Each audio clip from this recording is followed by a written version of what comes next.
কক্সবাজারের মহেশখালীতে ভাসমান এলএনজি টার্মিনালে অগ্নিকাণ্ডের ষষ্ঠ দিনেও ঠিক হয়নি ক্ষতিগ্রস্ত এক্সিলারেট এনার্জির ভাসমান টার্মিনাল। ফলে আরও তীব্র হচ্ছে গ্যাস সংকট। রাজধানীর অধিকাংশ পাম্পে গ্যাস নেই সাইনবোর্ড ঝুলতে দেখা যাচ্ছে এবং সচল পাম্পগুলোতে গ্যাসের স্বল্প চাপের কারণে যানবাহনের দীর্ঘ লাইন তৈরি হয়েছে। ঘণ্টার পর ঘণ্টা অপেক্ষা করেও মিলছে না কাঙ্ক্ষিত জ্বালানি। এর ফলে বাড়ছে ব্যয়, অপচয়, কমছে আয়, নষ্ট হচ্ছে কর্মঘণ্টা।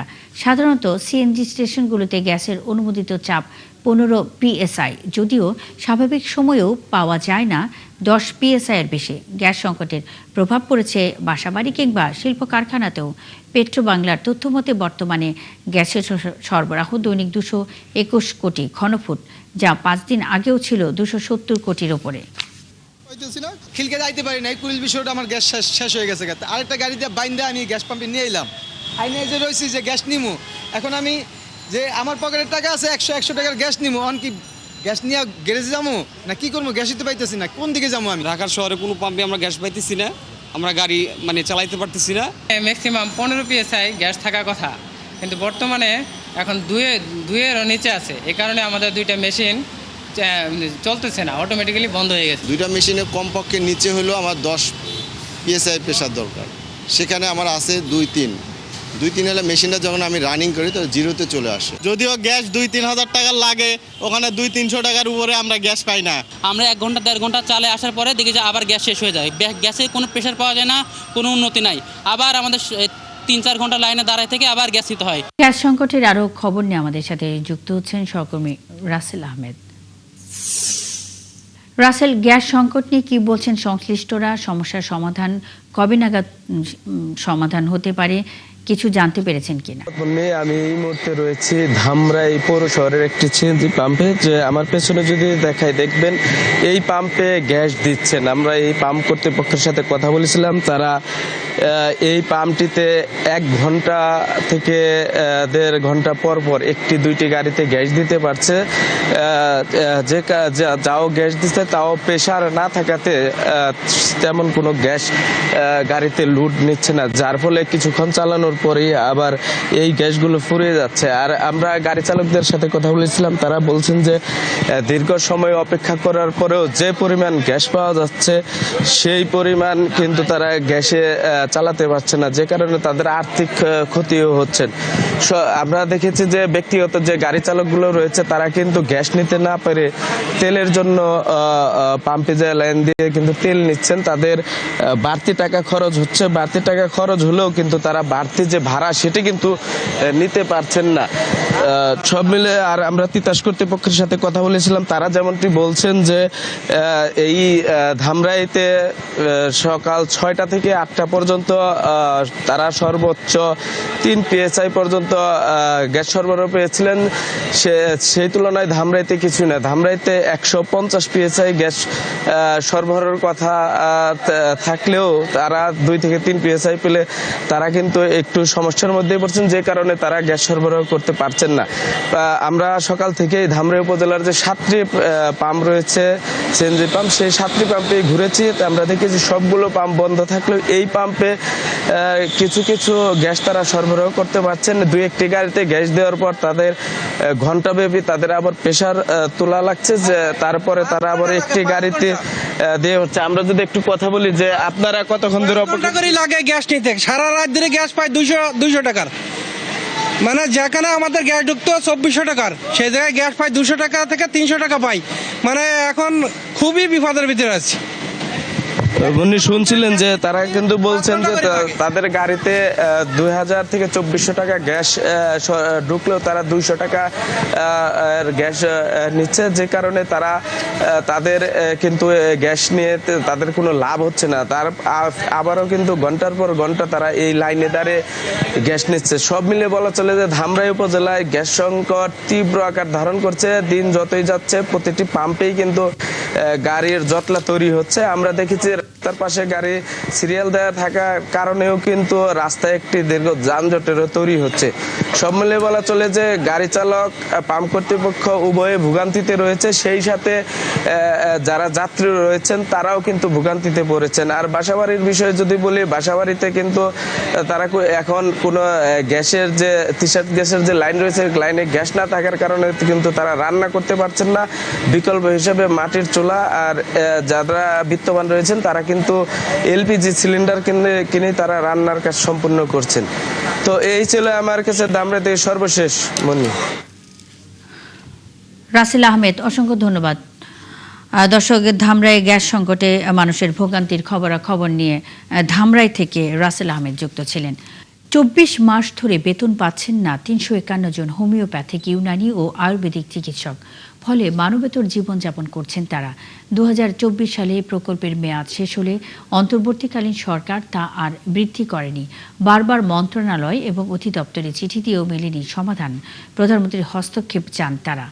ট্রেডিশনাল স্বাস্থ্য ব্যবস্থা নিয়ে হিমেল মাহবুবের ধারাবাহিক প্রতিবেদনের 3য় পর্ব, ছবি তুলেছেন আকরাম হোসেন। স্বাস্থ্য খাতে 3টি প্রকল্পের আওতায় 1998 সাল থেকে হোমিওপ্যাথিক, ইউনানি ও আয়ুর্বেদিক চিকিৎসক নিয়োগ দেওয়া হয়। এরপর 5 বার বাড়ানো হয় প্রকল্পের মেয়াদ। সর্বশেষ 2011 সালে প্রকল্পের আওতায় 362 জনকে নিয়োগ দেওয়া হয়, যারা সংশ্লিষ্ট মেডিকেল কলেজের শিক্ষক এবং বিভিন্ন হাসপাতালে মেডিকেল অফিসার হিসেবে দায়িত্ব পালন করেন। সবশেষ 2024 সালে প্রকল্পের মেয়াদ শেষ হলে অন্তর্বর্তীকালীন সরকার তা আর বাড়ায়নি। ফলে সংকট তৈরি হয় সরকারি হোমিওপ্যাথিক, ইউনানি ও আয়ুর্বেদিক মেডিকেল কলেজে। কারণ কলেজ দুটিতে বেশিরভাগ শিক্ষক এই প্রকল্পের আওতায় নিয়োগ পাওয়া। উপায় না থাকায় কার্যক্রম চালিয়ে নিতে তাদের উপরেই ভরসা করছে কর্তৃপক্ষ। তারা বেতন ভাতা গত 2 বছর পাচ্ছেন না, অদ্যাবধি তারা কাজে রয়েছে, পরীক্ষা ক্লাস চালিয়ে যাচ্ছেন। এখন পর্যন্ত আমি সব কাজই তাদেরকে পাচ্ছি। 2 বছর ধরে বেতন পাচ্ছেন না প্রকল্পে নিয়োগ পাওয়া এই চিকিৎসকরা। এ অবস্থায় চরম অনিশ্চয়তার পাশাপাশি মানবেতর জীবন কাটাচ্ছেন তারা। এই যে একটা মানসিক একটা যন্ত্রণার মধ্যে আছে, পরিবারের কাছে তারা ছোট হয়ে যাচ্ছে, মুখ দেখাতে পারছে না। তাদের বাচ্চার যে চাহিদা আছে, পরিবারের চাহিদা আছে, নিডগুলো যখন ফিল আপ করতে পারছে না, তারা দিন দিন তো হতাশাগ্রস্ত হয়ে যাচ্ছে। সরকারের কাছে আমাদের আকুল আবেদন থাকবে, অতি দ্রুত আমাদের যে জনবল ঘাটতি এটা পূরণে স্বাস্থ্য অধিদপ্তর, স্বাস্থ্য মন্ত্রণালয়ের সমন্বয়ের মাধ্যমে যথাযথ পদক্ষেপ নেবে। ইনকামটাই হচ্ছে মূলত এই চাকরি টাকা থেকে, তো সেখানে তারা স্বতঃস্ফূর্তভাবে চলতে পারতেছে না, ঋণগ্রস্ত হয়ে যাচ্ছে। এমনকি 20 কোটি টাকা ব্যয়ে হোমিওপ্যাথি কলেজে একটি ল্যাব স্থাপন করা হলেও নিয়োগ দেওয়া হয়নি স্থায়ী কোনো জনবল। আর যারা এখন কাজ করছেন তারাও পাচ্ছেন না কোনো বেতন ভাতা। প্রায় পড়াশোনাটা প্রায় বন্ধ হওয়ার মতো অবস্থা। আমরা এখানে যে ম্যান পাওয়ার যারা আছি, আমার 2 বছর প্রায় বেতনও বন্ধ আছে। এ থেকে বের হতে সর্বোচ্চ মহলের দৃষ্টি আকর্ষণ করছেন সংশ্লিষ্টরা। ইন্টারিম সরকারের সময় সবগুলো ওপিকে উনি গলা কেটে হত্যা করছে। বিশেষজ্ঞ মানে তো উনি এই না যে দেশের মালিক হয়ে গেছে। এখন এই সরকারের দায়বদ্ধতা আছে যে ওই জায়গাগুলোতে সরে এসে এগুলোকে একটা জায়গায় নিয়ে আসা। তাদের কিন্তু বিতাড়িতও করে নাই যে তোমাদের চাকরি নাই, তারা কিন্তু এখনও ডিউটিরত অবস্থা আছে। তাদের প্রতি এই অনীহা, তাদের প্রতি এই বিতৃষ্ণা বা তাদের প্রতি নয়, সরকার কিন্তু ফেলে দিচ্ছে না। এই সেক্টরটা ষড়যন্ত্রের শিকার এবং বাংলাদেশের স্বাস্থ্য ব্যবস্থাকে ভঙ্গুর করার একটা অপপ্রয়াস মাত্র। আমরা দেখেছি যে পার্শ্ববর্তী দেশগুলোতে তাদের ইউনিভার্সিটি আছে এই ইউনানি আয়ুর্বেদের উপরে, পার্শ্ববর্তী দেশগুলো তাদের মিনিস্ট্রি আছে, ডিজি হেলথ আলাদা আলাদা আছে। সেই সাথে ট্র্যাডিশনাল এই চিকিৎসা খাতে বিশেষ নজর দেওয়ার দাবি অংশীজনদের। হিমেল মাহবুব, 71, ঢাকা। ঠাকুরগাঁও শহরের টাঙ্গন নদীতে ভয়াবহ ভাঙনে ঘরবাড়ি হারিয়ে দেশে হারা নদী পাড়ের মানুষ। শহরবাসীর অভিযোগ, নদীর গতিপথ পরিবর্তন ও ড্রেজার দিয়ে বালু উত্তোলনের কারণে ভাঙন তীব্র হচ্ছে। যদিও এসব অভিযোগ অস্বীকার করেছে পানি উন্নয়ন বোর্ড। প্রশাসন বলছে ক্ষতিগ্রস্ত পরিবারগুলোকে সরকারি সহায়তার আওতায় আনার চেষ্টা চলছে। তানভীর হাসান তানুর তথ্য ও জাহিদ হাসান মিলুর ছবিতে প্রতিবেদন। কয়েকদিনের টানা বৃষ্টিতে ফুলে ফেপে উঠেছে টাঙ্গন নদী। পানির তোড়ে ভয়াবহ ভাঙনের মুখে পড়েছে ঠাকুরগাঁও শহরের খালপাড়া ডিসি বস্তি এলাকা। একের পর এক নদীতে মিশে যাচ্ছে বসতবাড়ি। এলাকার লোকজনের অভিযোগ, নদীর গতিপথ পরিবর্তন এবং ড্রেজার ও ভেকু মেশিন দিয়ে বালু উত্তোলনের পর থেকেই ভাঙন বেড়েছে। টানা বৃষ্টিতে সেই ভাঙন আরও ভয়াবহ রূপ নিয়েছে। নদী খুঁড়ছে বেকু দিয়ে, তখন বলছিলাম যে আপনারা যে এটা খুঁড়তেছেন আমাদেরকে স্থানীয়ভাবে একটু সহযোগিতা করেন বা বস্তা দেন, আমরা থাকার জন্য করব, কিন্তু ওরা কথা শোনে নাই। আমাদের এই পাশে একটা ব্রিজ হচ্ছে, ব্রিজ হওয়ার কারণে আমাদের এই পাশে সাইডটা কাটে নেওয়া হয়েছে। কাটে নেওয়ার ফলে আমাদের ঘর ছিল এই পাশে, আমাদের ঘরের মাটিগুলো সব ভেঙে ভেঙে পড়ে যাচ্ছে। এর আগে তো এরকম হয়নি, পানি উঠছে চলে গেছে, বাড়ি ঘরের কোনো ক্ষতি হয়নি। যখন শুনছি পাড়াপড়শি খবর দিল যে আপনাদের ঘর দুইটা ভাসে গেছে, আমার বাচ্চা কাচ্চা শুধু আমরা দৌড়ে চলে আসলাম। এই নদী ভাঙনে আমাদের সমস্ত গাছ চলে গেছে, মাটি গেছে, ঘর বাড়ি সব চলে গেছে, বেড়াগুড়া যা ছিল সব ভাসে নিয়ে চলে গেছে। এখন যতটুকু আছে এটাও ভাঙে যাচ্ছে, কি যে করব, বাচ্চা কাচ্চা নিয়ে অনেক টেনশনে আছি আমরা। ড্রেজার ব্যবহারের কথা স্বীকার করেছেন সংশ্লিষ্ট ঠিকাদার, তবে তার দাবি কাজের প্রয়োজনে এটি ব্যবহার করা হয়েছে। 10 মিটারের ব্লকটা আগের যে এক্সিস্টিং মাটি ছিল ওই মাটি থেকে প্রায় 3 মিটার নিচে ব্লকগুলা প্লেসিং করতে হইতেছে। এই প্লেসিং করার জন্য ওই জায়গায় আমাদের মাটি কাটতে হইতেছে।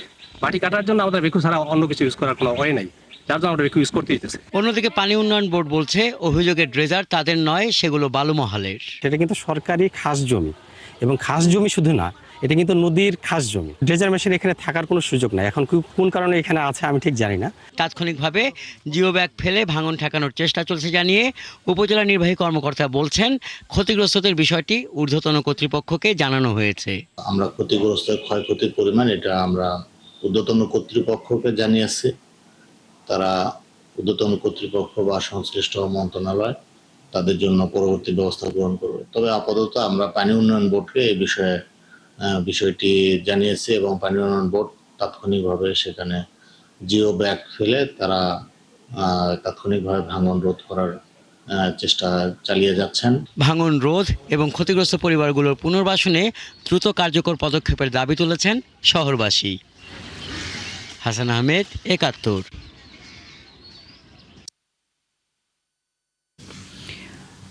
বান্দরবানের থানচি উপজেলার বড় পাথর এলাকায় নৌকাডুবির ঘটনায় নিখোঁজ পর্যটক মোহাম্মদ জাওয়াদুল ইসলাম মাহিয়ানের মরদেহ উদ্ধার করা হয়েছে। রোববার রাজা পাথরের নৌকা ডুবে যাওয়ার ঘটনাস্থলে মরদেহ ভেসে ওঠে। স্থানীয়রা দেখতে পেয়ে বিজিবি ও ফায়ার ডিফেন্সকে খবর দিলে তারা এসে মরদেহ উদ্ধার করে।